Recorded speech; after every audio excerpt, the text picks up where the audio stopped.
rasa syukur kalau kami boleh ada hari ini untuk ini. Kami mohon Tuhan menuntun dan menyertai kami sekalian, sehingga di dalam rapat ataupun perbincangan hari ini, satu hal yang kami rindukan adalah untuk memajukan serta buat peserta didik yang ada di sekolah ini, mereka boleh belajar senyaman mungkin. Oleh karena itu kami serahkan semua ke dalam tangan-Mu. Acara ini dari awal sampai selesainya ke dalam tangan Tuhan, di dalam nama Yesus. Ya, Bapak Ibu, selamat pagi, selamat bertemu dengan kami. Perkenalkan dulu, mungkin saya Pak Arifin Rendra. Saya guru di SD Negeri 3, sekarang dipindahkan ke SD Negeri Universitas Kalijogo. Saya sebagai pendampingnya Ibu Anis. Jadi hari ini kami mau mengadakan diskusi dengan Bapak Ibu tentang visi dan prakarsa perubahan dari visi yang ada di sekolah ini. Susunan acaranya yaitu yang pertama pengantar tujuan diskusi, yang kedua mengisi kalimat penumpang, yang ketiga melihat visi sekolah, yang keempat menganalisis visi sekolah, yang kelima mengidentifikasi perilaku yang sesuai dengan visi sekolah, yang keenam inisiatif perubahan yang dapat dilakukan di sekolah atau prakarsa perubahan, yang terakhir penutup. Baik, yang terhormat Ibu Kepala Sekolah SMA Kristen Anak Panah dan para wakil kepala sekolah, ya, dan Bapak Ibu semua yang saya banggakan dan yang dikasihi Tuhan. Ini akan dipandu oleh CDP saya, calon guru penggerak saya, yaitu Ibu Anastasia Ninowska. Namanya. Beri aplaus dulu Bapak Ibu. Ya, shalom, terima kasih semuanya. Shalom. Ya, di sini kita akan membahas tentang prakarsa perubahan dan visi misi. Sebelumnya saya mau berpantun dulu. Buah mangga rasanya manis, dibeli si Susi. Mari kita duduk manis untuk berdiskusi. Kita akan lihat. Nah, di sini tema diskusi kita hari ini, cita-cita atau visi warga sekolah pada masa akan datang. Kita akan lihat. Nah, di sini tema diskusi kita. Melihat Indonesia, karya Bung Karno.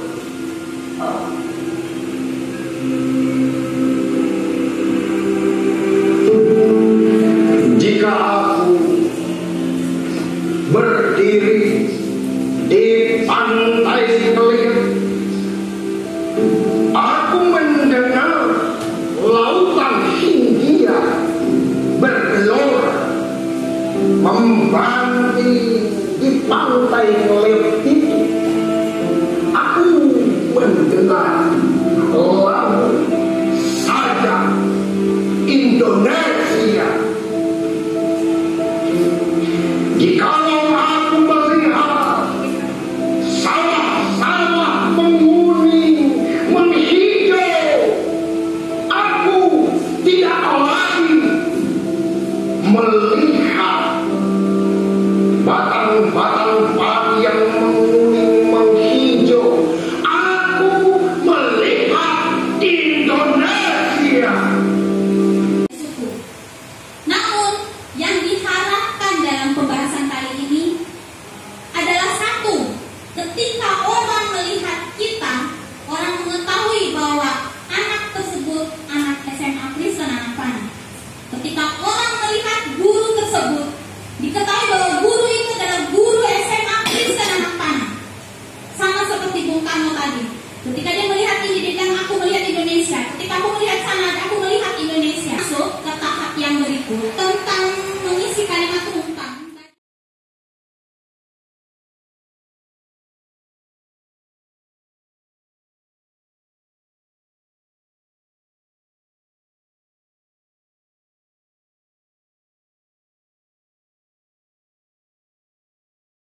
Memimpikan murid-murid yang memiliki etika moral yang baik.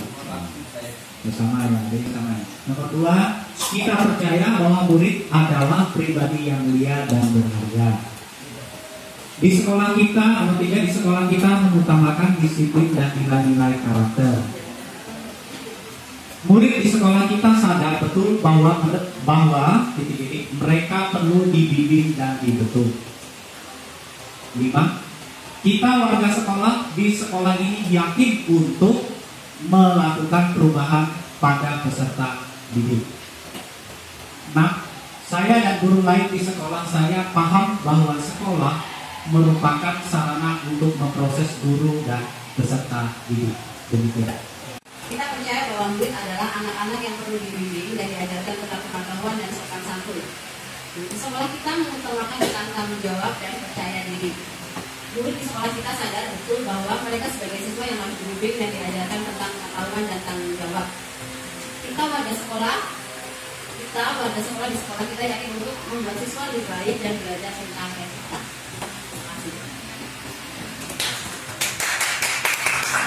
Visi itu berarti kan tentang tujuan kita ke depan. Nah, kalimat tumpang ini seperti sebuah tuntunan bagi kita untuk mengetahui bahwa visi kita nanti seperti apa. Mengantarkan kita untuk menyatukan persepsi pendapat kita tentang sebuah visi. Jadi visi itu dari sesuatu hal yang dicita-citakan. Nah, kita lihat di sini pengertian visi yang pertama. Visi adalah suatu rangkaian kata yang membuat impian, cita-cita, nilai masa depan dari suatu organisasi, baik di dalam sebuah lembaga hingga perusahaan. Nah, Bapak Ibu, mengapa kita harus memiliki visi? Bisa terlihat pada gambar itu. Oke, kalau menurut saya ya, ini kan ada jalur banyak ya, ada 5 ya, jadi dia kayak macam bingung mau arahnya dia di mana, jalannya di mana ya kira-kira. Iya toh? Karena kalau saya pikir bahwa jalur ini ada 5, dia berpikir bahwa dia tujuannya mau kemana, arahnya mau kemana, akhirnya dia masih bertanya-tanya seperti itu. Ya, kita harus memiliki visi karena kita harus menentukan langkah ke depan. Lalu yang kedua, menginspirasi anggota, maksudnya kita warga sekolah ini. Lalu kita harus memiliki visi agar memotivasi anggota agar memberikan kontribusi yang maksimal. Nah, di sini lihat dulu visi yayasan kita, karena kita sekolah swasta yang dinaungi oleh Yayasan Pesat Nabire. Yayasan Pesat Nabire visinya adalah terwujudnya manusia seutuhnya seperti Kristus.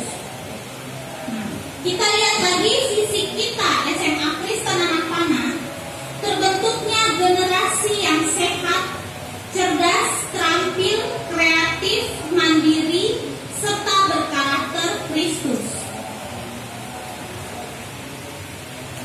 Sedangkan saya sendiri memiliki visi sebagai calon guru penggerak Angkatan 8 Kabupaten Nabire. Kita CGP harus memiliki visi.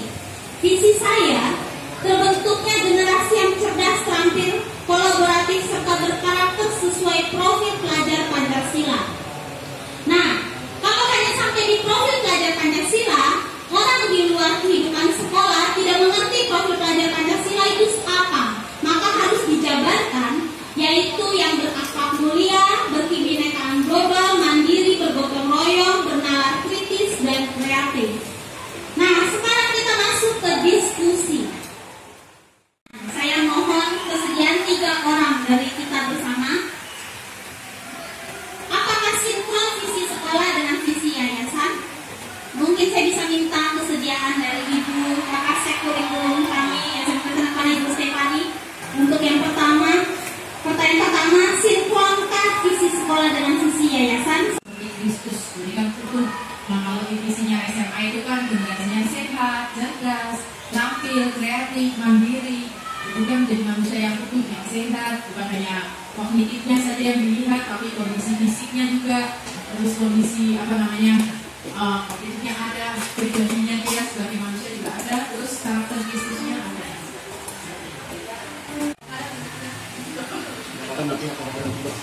Apakah visi sekolah berpihak kepada murid?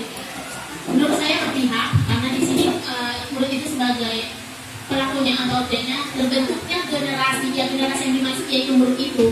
Nah, harapannya itu murid itu nantinya sehat, cerdas, terampil, kreatif, mandiri, serta berkarakter bisnis. Ya, yang dituju itu memang murid. Terima kasih Bu Duriana. Visi sekolah. Visi saya sinkron dengan visi sekolah. Saya kasih baca lagi ulang visi saya. Terbentuknya generasi yang cerdas, terampil, kolaboratif, serta berkarakter sesuai profil pelajar Pancasila, yaitu berakhlak mulia, berkebinekaan global, mandiri, gotong royong, mengarah kritis dan kreatif. Visi sekolah terbentuknya generasi. Bisa minta kesediaan Ibu Yuli Wulandari. Panas dengan visi sekolah sudah sinkron ini. Dimana di sini dijelaskan, Ibu menjelaskan tentang anak yang tujuannya Ibu maksud itu tentang anak yang cerdas, yang berkarakter, yang mulia, itu sudah termasuk dengan visi sekolah yang berkarakter Kristus. Itu menurut saya. Sekarang yang kita lanjut ada mengidentifikasi perilaku yang sesuai dengan visi sekolah. Saya minta tolong kesediaan dari pembina OSIS SMA Pesenapana Ibu Iwanti Pamulung. Yang bisa diidentifikasi perilakunya, kita lihat kalau saya ada di lomba kreatif, berarti sudah di sini udah jalan. Terus berkarakter Kristus, ya ibadah sih, tapi perilaku yang mereka sudah menunjukkan kasih ya, itu sudah tentu kita lihat beberapa anak kita, mereka sudah bisa bantu temani, mereka merasa lihat temani membutuhkan pertolongan mereka bantu. Kemudian generasi yang cerdas, anak-anak kita sudah cerdas ya Bapak Ibu, cerdas kok? Ya, mereka juga terampil. Anak yang baru ini saya terampil ya. Tinggal kita. Nah, di sini kekuatan kita di SMA Kristen Anak Panah, puji Tuhan sudah jalan setahun kemarin, yaitu literasi yang di bawah naungan Ibu Wakasek Kurikulum yaitu Ibu Stefani. Kami menggiatkan literasi numerasi. Ya. Literasi numerasi adalah pengetahuan dan kecakapan untuk memperoleh, menginterpretasikan dan menggunakan dan mengomunikasikan berbagai macam angka dan simbol matematika untuk memecahkan masalah praktis dalam berbagai macam konteks kehidupan sehari-hari. Nah, tujuan literasi numerasi, perhatikan di bagian ini, karena ada yang bertanya, literasi numerasi itu untuk apa? Tujuannya untuk apa? Yang pertama, mengasah dan menguatkan pengetahuan dan keterampilan numerasi peserta didik dalam menginterpretasikan angka, data, tabel, grafik, dan diagram. Tadi kan udah sama-sama visinya udah sama ya. Berarti saya bisa menyatukan persepsi kita, menyatukan semangat kita di sini bahwa literasi numerasi semester ke depan ini bukan hanya digerakkan oleh guru matematika, tapi bisa berkolaborasi dengan seluruh guru yang bisa dikolaborasikan, ekonomi, guru fisika, guru kimia, guru geografi, bahasa Indonesia juga bisa.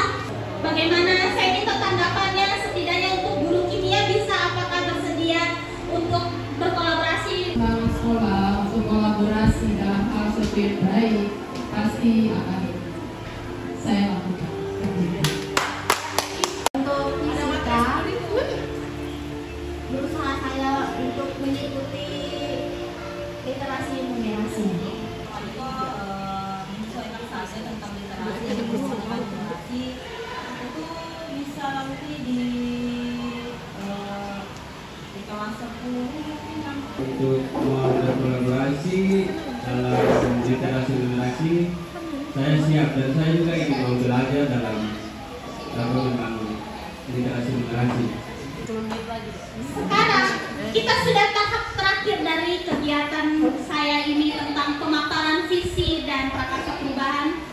Yang pasti Bapak Ibu, prakarsa perubahan ini tidak akan berjalan jika hanya saya yang bekerja, jika hanya Bu Irwanti yang bekerja atau Memfani yang bekerja.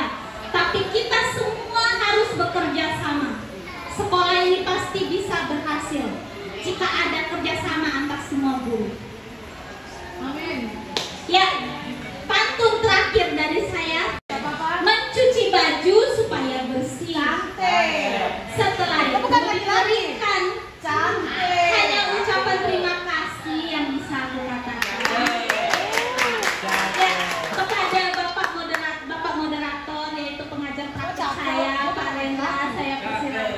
memaparkan visi, misi, serta ada perubahan-perubahan visi, ya kita di literasi numerasi.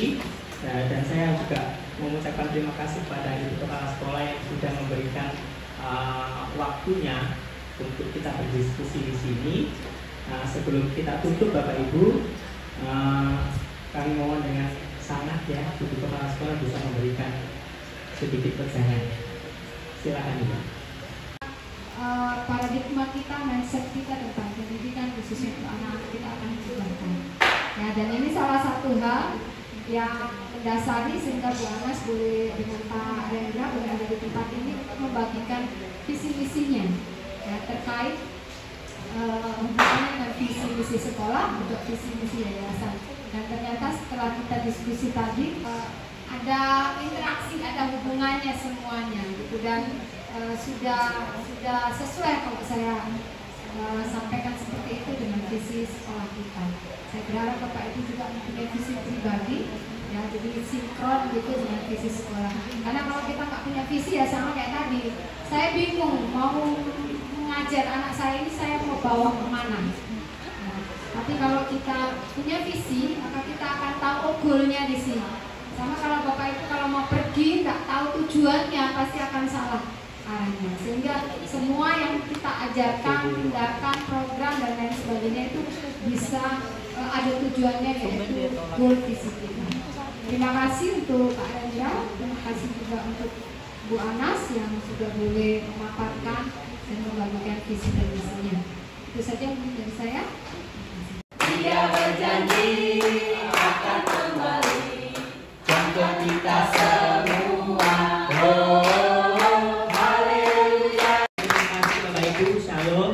Selamat siang, sampai berjumpa kembali. Demikian, terima kasih. Wassalamualaikum warahmatullahi wabarakatuh. Waalaikumsalam.